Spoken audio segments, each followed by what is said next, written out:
Police Minister Bheki Cele says police were already at former President Jacob Zuma's home in Nkandla on Wednesday to negotiate with him. Zuma is behind bars at the Estcourt Correctional Services facility after he was taken into police custody on Wednesday night. The Pietermaritzburg High Court has since dismissed the former president's application for a stay of arrest. Almost from 2 o'clock, the South African Police Service members took over the control of the situation.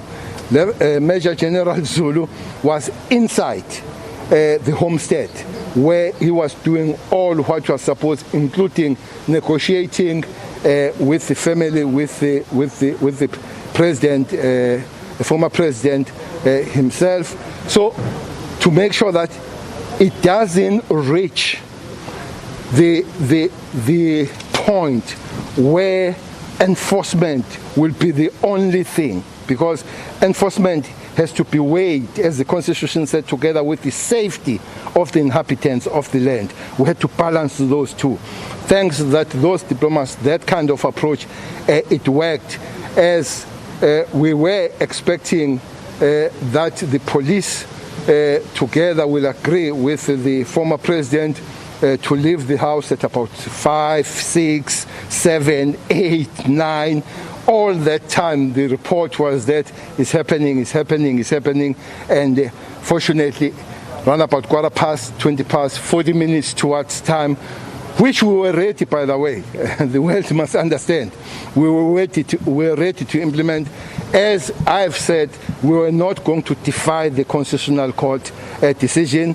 Otherwise, that would create anarchy and chaos in the country when the enforcement agencies beginning not to listen to the law of the land.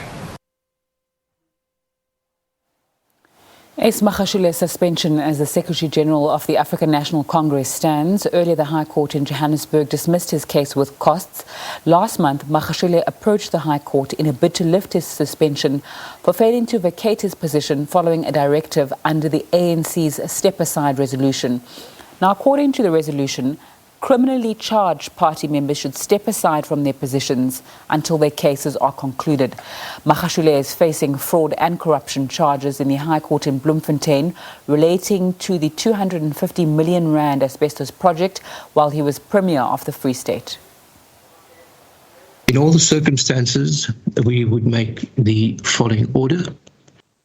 1.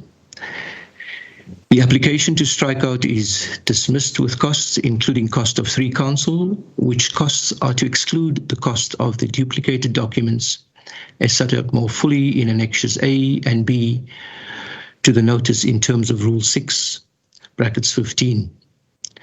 2. The application for condonation by Mr. Ramaphosa in respect of the late filing of his answering affidavit is granted. 3. The application incorporating the relief sought in paragraphs 2.1 to 2.3 of the notice of motion is dismissed with costs, including the cost of 3 counsel. I agree. The judgment is handed down. Before handing down judgment, Judge Jody Collopin outlined the court's rationale for its findings. Magashule was A, effected in terms of the ANC constitution, B, was precautionary in nature, C, complied with the law relevant to precautionary suspensions. However, in fairness to Mr. Magashule, we have also satisfied ourselves that his suspension accorded with the principles of natural justice, in the event that we may have erred in characterizing his suspension as precautionary.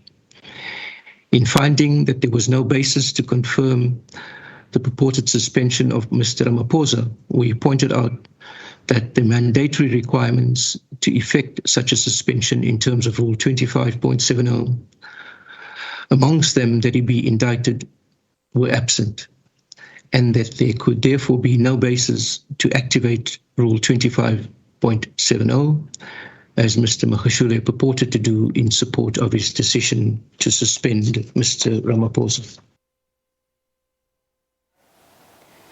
SABC News political editor Nkandla joins us for more. Very good afternoon to you. Tell us more about what this means politically for Ace Magashule and the ANC. Thank you very much, Nzinga, and a very good afternoon to the viewers. This is quite important when you look at what has been happening throughout the country, Nzinga. I know we are looking at the ANC as a political party, but of course, this is much bigger than just a party political issue. Given the defiant stance of the suspended Secretary General, if you saw what happened in Nkandla, and of course, looking at the events today, it's really bleak for him. He basically will have to abide by all those conditions that the ANC had set out for him. But more importantly is that in the course of all of this, perhaps he continued to disregard some of the conditions, like not speaking to the ANC people. In fact, one of those that are quite important is his statement outside Nkandla, where he said, if they disband a branch, so you basically must create another. So it really weakens him, and it strengthens, in terms of politics, the faction, if I may say so, that is against him. So this will be very interesting to watch, Nzinga. Tell us more about the kind of signalling that a court case like this has in the context of the other court cases and the other issues around prosecutions related to issues around corruption have. I think what it does, as I was saying earlier, let's perhaps just look beyond the issue around ANC politics only. It also deals with the issues that are happening in the country. Of course, anchored on the ANC politics because it is the governing party. You've had former president being jailed. You remember, it's a contempt of court.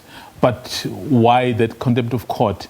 So it stems from him refusing to go to the Zondo Commission, which really is looking essentially at the corruption allegations that happened perhaps during his tenure. And then you have those who are allied to him, Nzinga, like Ace Magashule, who is facing the charges starting from his days as the premier of the Free State. So, as much as these are now the processes within the ANC, but these things happened when all these people were government officials were in charge. So what it basically does is that it simply deepens the divisions within the ANC, because the other grouping feels they are being targeted because they are championing a particular cause which is well known, the radical economic transformation, to the point that the NEC had to go as far as to say there shall be no grouping known as RET, which seems to operate within the ANC. So in all of that, Nzinga, you really have an ANC that it's very difficult at this stage to see how it would reconcile. That's why many are saying 2022 is too far, because that's when these groupings will be out in full force. It is the elective conference, so where people will elect people who they feel they can work with. But currently, you can see the grouping aligned to Ace Magashule is certainly not able to work with the grouping aligned to the current president, President Ramaphosa. Nkandla, SABC News political editor, thanks so much for that insight.